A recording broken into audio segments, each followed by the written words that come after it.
У вас в гостях Вахтанг Кипабидзе.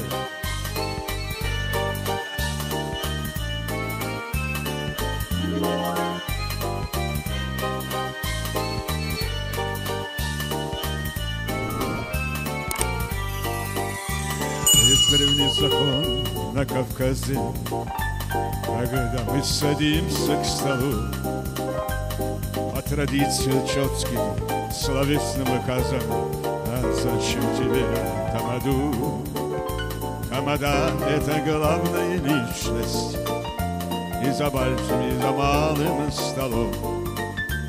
И от выбора нашего очень зависит, как вечер мы тот проведем. Пей да-да-на, пей да-да-на, если просит тебя тамада. Пей да-да-на, пей да-да-на, если просит тебя тамада.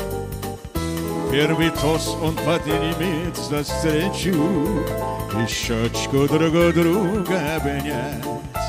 И выпьет он просто за милых хозяев, что рады нас в доме принять.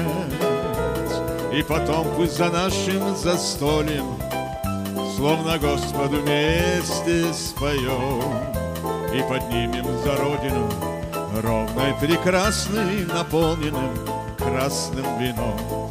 Пей да-да-на, пей да-да-на, если просит тебя тамада. Пей да-да-на, пей да-да-на, если просит тебя тамада. А потом будет тост за красавиц, сидящим за нашим столом. И стоя мужчин, он за них пить заставит, а их за семью и за дом.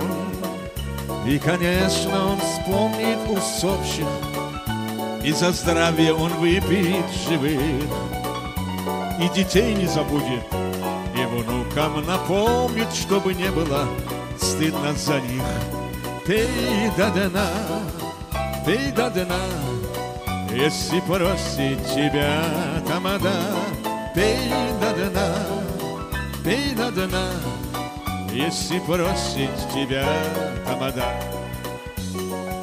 Потом скажет тост за улыбку, за цветы, за любовь и за мир, и за нашу же счастье народа. И так завершит он наш пир.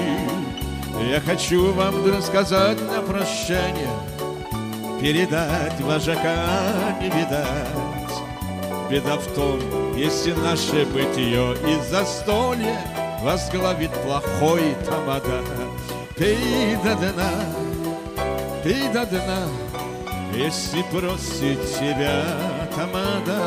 Пей да-да-на, пей да-да-на, если просит тебя тамада. Пей да-да-на, пей да-да-на, если просит тебя тамада. Пей да-да-на, пей да-да-на, если просит тебя тамада.